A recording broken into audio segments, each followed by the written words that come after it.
সম্মানিত দর্শকবৃন্দ, রাজ্য জুড়ে শুরু হয়েছে নতুন উৎসাহ। যুবসাথী প্রকল্পের ক্যাম্প বা দুয়ারে সরকার ক্যাম্পে মানুষের লম্বা লাইন। কিন্তু এই আনন্দের মাঝেই উঠে আসছে এক বড়সড় বিভ্রান্তি।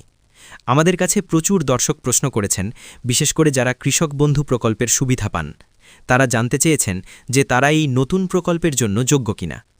আজ আমরা সরাসরি সরকারি নোটিফিকেশন এবং ক্যাম্প থেকে পাওয়া তথ্যের ভিত্তিতে এই ধোঁয়াশা কাটানোর চেষ্টা করব। সবার আগে আমাদের বুঝতে হবে এই প্রকল্পের আসল উদ্দেশ্য কী এবং কাদেরকে সরকার এই সুবিধা দিতে চাইছে।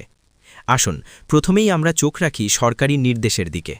গত ১৩ই ফেব্রুয়ারি ২০২৬ তারিখে পশ্চিমবঙ্গ সরকারের যুব কল্যাণ ও ক্রীড়া দপ্তর থেকে যে বিজ্ঞপ্তি প্রকাশ করা হয়েছে, সেখানে পরিষ্কার কিছু শর্ত দেওয়া হয়েছে। বিজ্ঞপ্তির দ্বিতীয় পাতায় একটি খুব গুরুত্বপূর্ণ পয়েন্ট রয়েছে। সেখানে বলা হয়েছে, আবেদনকারীকে নিশ্চিত করতে হবে যে তিনি রাজ্য সরকারের কোনো নিয়মিত চাকরি করেন না এবং সরকারের থেকে কোনো মান্থলি অ্যাসিস্ট্যান্স বা মাসিক আর্থিক সহায়তা পান না। তবে এখানে একটি ছাড় দেওয়া হয়েছে। যদি কেউ পড়াশোনার জন্য কোনো স্কলারশিপ বা শিক্ষামূলক ভাতা পান, তবে তাতে কোনো সমস্যা নেই। এখন প্রশ্ন হল, এই মান্থলি অ্যাসিস্ট্যান্স শব্দটির মানে কি? এর অর্থ হল যে টাকা সরকার প্রতি মাসে আপনার ব্যাংক অ্যাকাউন্টে পাঠায়। যেমন ধরুন, লক্ষ্মীর ভাণ্ডার, বিধবা ভাতা, প্রতিবন্ধী ভাতা বা যুবশ্রী প্রকল্পের টাকা। এই প্রকল্পগুলোর টাকা উপভোক্তারা প্রতি মাসে পেয়ে থাকেন। তাই নিয়ম অনুযায়ী যারা এই সুবিধাগুলো পাচ্ছেন, তারা সরাসরি যুবসাথী প্রকল্প থেকে বাদ পড়বেন। এটা নিয়ে কোনো দ্বিমত নেই। কিন্তু আসল সমস্যা তৈরি হয়েছে কৃষক বন্ধু প্রকল্প নিয়ে। আপনারা জানেন, কৃষক বন্ধু প্রকল্পের টাকা কিন্তু প্রতি মাসে দেওয়া হয় না। এই টাকা বছরে ২ বার দেওয়া হয়, খরিফ মরশুম এবং রবি মরশুমে। তাহলে সরকারি নোটিফিকেশনে যে মান্থলি অ্যাসিস্ট্যান্স বা মাসিক ভাতার কথা বলা হয়েছে, তার আওতায় কি কৃষক বন্ধু পড়ে? সাধারণ যুক্তিতে মনে হতে পারে যে না, কৃষক বন্ধু তো মাসিক ভাতা নয়, তাহলে কৃষকরা কেন পাবেন না? আমরা যদি যুবসাথী প্রকল্পের গাইডলাইনটি ভালো করে দেখি, সেখানে এলিজিবিলিটি ক্রাইটেরিয়া বা যোগ্যতার শর্তে আরও একটি কথা বলা হয়েছে। সেখানে পরিষ্কার লেখা আছে, আবেদনকারীকে কোনো সোশ্যাল সিকিউরিটি স্কিম বা সামাজিক সুরক্ষা প্রকল্পের আওতায় থাকা চলবে না এবং রাজ্য সরকারের অন্য কোনো অ্যালাওয়েন্স বা ভাতা প্রাপক হওয়া চলবে না। সরকারি আধিকারিকদের একাংশের ব্যাখ্যা অনুযায়ী কৃষক বন্ধু প্রকল্পটিও রাজ্য সরকারের একটি আর্থিক সহায়তা বা ভাতার মধ্যেই পড়ে। যদিও এটি মাসে মাসে দেওয়া হয় না, তবুও এটি সরকারের দেওয়া একটি সরাসরি আর্থিক সুবিধা। আর এই একটি কারণে লক্ষ লক্ষ আবেদনকারী যারা কৃষক বন্ধু প্রকল্পের সুবিধা পাচ্ছেন, তারা এই নতুন যুবসাথী প্রকল্পের সুবিধা থেকে বঞ্চিত হতে পারেন।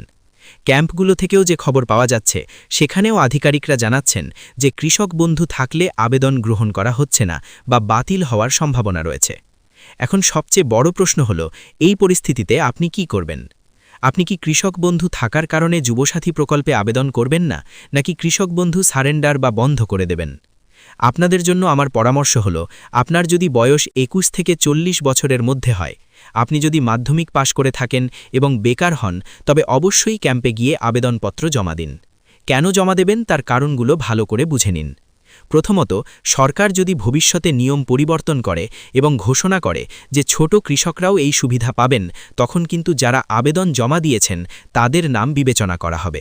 আর যদি আপনি আবেদনই না করেন, তবে সেই সুযোগ আপনি পাবেন না। দ্বিতীয়ত, আবেদন জমা দিলে সর্বোচ্চ কি হতে পারে? আপনার আবেদন রিজেক্ট বা বাতিল হতে পারে। এর বাইরে তো আপনার কোনো ক্ষতি নেই, আপনাকে তো কোনো জরিমানা দিতে হচ্ছে না। তাই পাবো না ভেবে ফর্ম জমা না দেওয়াটা বোকামি হবে। ক্যাম্পের আধিকারিকরা যদি ফর্ম জমা নেন, তবে অবশ্যই জমা দিয়ে রিসিভ কপি নিয়ে আসুন। পরে কি হবে সেটা পরের বিষয়। এবার আসি দ্বিতীয় গুরুত্বপূর্ণ পয়েন্টে। অনেকেই ভাবছেন, আমি কৃষক বন্ধু এখনই বন্ধ করে দেব যাতে যুবসাথীর টাকা পাই। খবরদার, এই ভুল কাজটি করতে যাবেন না। কেন করবেন না? ভালো করে বুঝুন। আপনি যদি এখন বিডিও অফিস বা এডিএ অফিসে গিয়ে কৃষক বন্ধু বন্ধ করার আবেদন করেন, তবুও আপনার নাম কিন্তু সরকারি ডেটাবেস থেকে পুরোপুরি মুছে যাবে না। আপনার আধার কার্ড বা ভোটার কার্ড দিয়ে চেক করলে সেখানে দেখাবে ডিলিটেড ফার্মার বা বাতিল করা কৃষক, অর্থাৎ আপনার তথ্য সেখানে রয়েই যাবে। যখন যুবসাথী প্রকল্পের ভেরিফিকেশন বা যাচাইকরণ হবে, তখন অফিসাররা সিস্টেমে আপনার আধার নম্বর দিলেই দেখতে পাবেন যে আপনি কৃষক বন্ধু প্রকল্পের সঙ্গে যুক্ত ছিলেন বা আপনার নাম ডেটাবেসে আছে। তখন কিন্তু আপনার আবেদন বাতিল হয়ে যেতে পারে। ফলে কি হবে? আপনি এদিকে কৃষক বন্ধুর টাকাও হারালেন, আবার ওদিকে যুবসাথীর টাকাও পেলেন না। দুকুলি যাবে। তাই তাড়াহুড়ো করে কোনো সিদ্ধান্ত নেবেন না। সরকার যদি অফিসিয়ালি কোনো ঘোষণা করে যে কৃষক বন্ধু ছাড়লে তবেই যুবসাথী পাওয়া যাবে, একমাত্র তখনই এই পদক্ষেপ নেওয়ার কথা ভাবা যেতে পারে, তার আগে নয়। সবশেষে এটাই বলার, সরকারি নিয়ম যে কোনো সময় পরিবর্তন হতে পারে। আমাদের কাজ হলো সঠিক প্রক্রিয়ায় আবেদন করে রাখা। পরে যেটা হবে সেটা দেখা যাবে। তবে একটা খুশির খবর হলো, খুব শীঘ্রই এই প্রকল্পের অনলাইন আবেদন প্রক্রিয়াও শুরু হওয়ার সম্ভাবনা রয়েছে। যখনই অনলাইন আবেদন শুরু হবে, তখন সার্ভার কেমন কাজ করছে বা মোবাইল দিয়ে কিভাবে ঘরে বসে আবেদন করবেন তার সম্পূর্ণ লাইভ প্রসেস নিয়ে পরবর্তীতে একটি ভিডিও তৈরি করে দিব।